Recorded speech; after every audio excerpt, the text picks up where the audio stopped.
I'm Raghuram and you watch मेरे channel study with Sanvi. So today I will teach you class 10 for physics का chapter 10 जिसका नाम है प्रकाश का परावर्तन। ठीक है, ये है पार्ट 1। अगर आप मेरे चैनल को सब्सक्राइब, लाइक और शेयर करेंगे तो मैं जरूर पार्ट 2 लेके आऊँगी। ठीक है, तो इसका सबसे फर्स्ट टॉपिक देखते हैं क्या है। सबसे मैंने फर्स्ट और जो इसका हेडिंग लिया है वो क्या है, प्रकाश। ठीक है, प्रकाश किसे कहते हैं।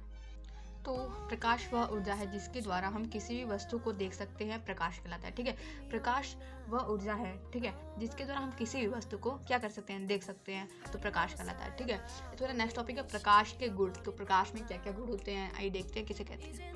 तो इसका सबसे फर्स्ट ट्रेनिंग हमने लिखा है कि प्रकाश सरल तथा सीधी रेखा में गमन करती है। तो प्रकाश जो होता है ये क्या होता है, सीधी और सरल रेखा में गमन करती है। प्रकाश को आप जैसे भी करके बारेंगे ना, अगर आपके पास अगर टॉर्च होगा तो आप जला के देखिएगा, अगर आप किसी भी डायरेक्शन में बारेंगे वो हमेशा क्या जाएगा, स्ट्रेट लाइन में जाएगा, मतलब सीधी रेखा में जाएगा। ठीक है, सो जो नेक्स्ट टॉपिक है मैंने लिया है वो क्या है, प्रकाश विद्युत चुंबकीय तरंगे, इसीलिए इसे संचरण के लिए माध्यम की आवश्यकता नहीं होती है। ठीक है, प्रकाश अगर आपसे कोई पूछे प्रकाश क्या, तो बोलेंगे प्रकाश विद्युत चुंबकीय तरंग है। ठीक है, इसलिए इसे क्या कहते हैं, संचरण, मतलब कहीं भी जाने के लिए इसे क्या, माध्यम की आवश्यकता, मतलब कोई मार्ग या फिर रास्ता की आवश्यकता नहीं होती है। ठीक है, और इसका जो नेक्स्ट टॉपिक है प्रकाश अपारदर्शी वस्तुओं की छाया बनाती है। प्रकाश अपारदर्शी मतलब जो जैसे कि मतलब ये पेन है तो इसकी छाया बनाएगी। ठीक है, जो प्रकाश होता है इसका छाया बनाता है, जैसे कि अपारदर्शी जिसके आर पर ना देखा जा सके। ठीक है, तो ऐसी वस्तुओं की क्या करता है, छाया बनाता है। अगर आप जो शीशा होता है ये क्या होता है, मतलब मिरर, जिसे पेंट नहीं लगा होता है पीछे की तरफ, उसकी अगर आप आर पार देख तो वो क्या है, पारदर्शी वस्तु है। ठीक है, और जो ये पेन हो गया, मतलब ज़्यादातर वस्तु क्या होती हैं, अपारदर्शी ही होती हैं। ठीक है, तो इसका जो नेक्स्ट टॉपिक है ये क्या है, प्रकाश की चाल निर्वात में सबसे अधिक होता है। ठीक है, निर्वात मतलब प्रकाश ना, निर्वात में क्या होता है, सबसे ज़्यादा अधिक होता है। ठीक है, ये क्या होता है, 3 × 10 की घात 8 मीटर प्रति सेकंड होता है। ठीक है, ये बहुत ज़्यादा होता है। तो इसका जो नेक्स्ट टॉपिक है ये क्या है, प्रकाश का परावर्तन किसे कहते हैं। ये बहुत ज़्यादा जरूरी है। किसी भी वस्तु से प्रकाश जब टकरा कर वापस आता है तो उसे क्या कहते हैं, प्रकाश का परावर्तन कहते हैं। ठीक है, जो प्रकाश का परावर्तन ये क्या होता है, जो आप किसी भी मिरर ले लीजिए, आप शीशा कोई भी ले लीजिए, दर्पण, वो मतलब समतल दर्पण होना चाहिए। ठीक है, अगर उस पर आप अगर प्रकाश आप डालेंगे ना तो वो जो टकरा के जो वापस आएगा उसे क्या कहेंगे, प्रकाश का परावर्तन कहेंगे। ठीक है, इसके बाद हमारे एग्जाम जो पूछा जाता है वो क्या होता है, प्रकाश के परावर्तन के नियम। अगर आपसे कोई पूछे प्रकाश के कितने नियम हो तो आप कहेंगे 2 नियम होते हैं। ठीक है, फर्स्ट होता है कि आपतन कोण आई परावर्तन कोण आर के बराबर होता है। ठीक है, आपतन कोण आई परावर्तन कोण आर के क्या होता है, बराबर होता है। जो सेकंड हेडिंग है ये क्या है, आपतन किरण दर्पण के आपतन बिंदु, अभिलंब तथा परिवर्तित किरण सभी एक ही तल में होते हैं। ठीक है, यहाँ पे मैंने प्रूफ भी करा है कि यहाँ पे दर्पण लीजिए, ये क्या है, कोई भी पृष्ठ।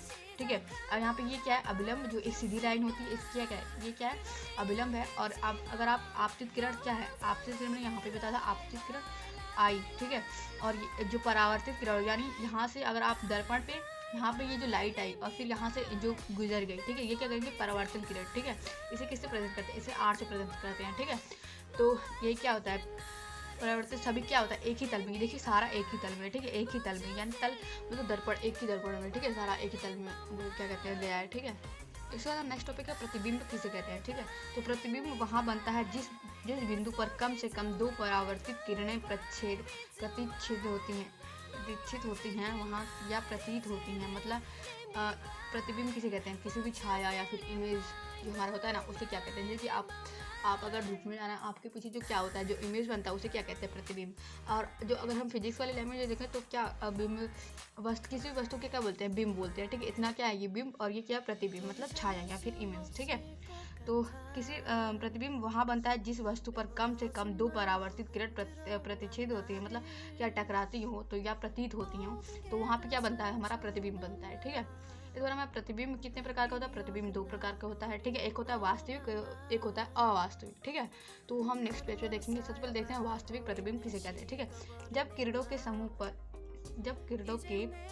समूह जब दर्पण से परावर्तन के बाद जिस बिंदु पर मिलती है वहाँ उसे क्या कहते हैं, वास्तविक प्रतिबिंब कहते हैं। ठीक है, जब किरणों के 2 समूह किरणों के समूह जब दर्पण से परावर्तन के बाद जिस बिंदु पर मिलता है उसे क्या कहते हैं, वास्तविक प्रतिबिंब कहते हैं। ठीक है, इसके बाद जो हमारा नेक्स्ट टॉपिक है इसे ये क्या है, अवास्तविक प्रतिबिंब, और या फिर इसे ऐसे भी कहते हैं आभासी प्रतिबिंब या फिर काल्पनिक प्रतिबिंब। ठीक है, इसका एक ही नाम है सारा मतलब।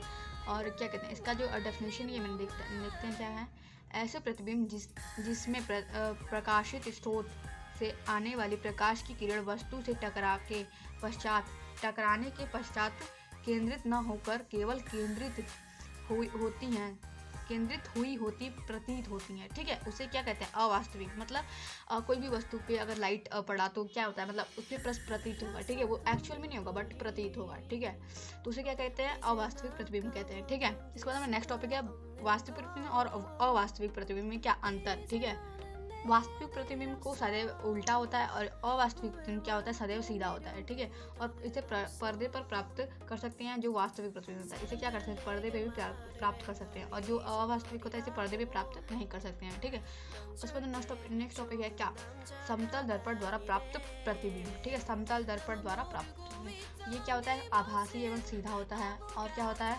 प्रतिबिंब का आकार वस्तु के आकार के बराबर होता है। जैसे कि प्रतिबिंब का जितना आकार होगा उतना क्या होगा? वस्तु का भी आकार होगा। ठीक है, प्रतिबिंब दर्पण के उतने पीछे बनता है जितना कि वस्तु के पीछे। मतलब अगर आप 10 सेंटीमीटर किसी भी मतलब जो समतल दर्पण है, अगर आप उसके 10 सेंटीमीटर आगे खड़े रहेंगे तो आपका जो इमेज बनेगा ना दर्पण के पीछे, तो उसमें भी 10 सेंटीमीटर पीछे ही बनेगा। ठीक है, और इसका जो नेक्स्ट टॉपिक है प्रतिबिंब पश्चिम मतलब उल्टा प्रतीत होता है। ठीक है, अगर आपका जो लेफ्ट हैंड है ये राइट हैंड आपको लगेगा मिरर में, अगर आपका जो लेफ्ट हैंड है वो राइट हैंड अगर आपको लगेगा, और क्या कहते हैं जो राइट हैंड है वो आपको लेफ्ट हैंड लगेगा। ठीक है, मिरर में ऐसा होता है। ये समतल दर्पण का जो गुण होता है। ठीक है, सो आई होप आप सबको वीडियो अच्छा लगा, और आपको वीडियो अच्छा लगा तो आप प्लीज़ मेरी वीडियो को लाइक शेयर और कमेंट करके बताएं कि मैं नेक्स्ट वीडियो लेके आऊँ कहीं। अगर आप मेरे चैनल पे नहीं हो तो प्लीज़ चैनल को मेरे सब्सक्राइब करना बिल्कुल ना भूलें। ठीक है, ऐसे अगर आपको प्रॉपर नोट्स और वीडियो चाहिए तो आप मेरे चैनल को सब्सक्राइब करके उसका बेल बटन जरूर प्रेस करें। ठीक है, thanks for watching my video. Okay, let's go, bye bye and take care.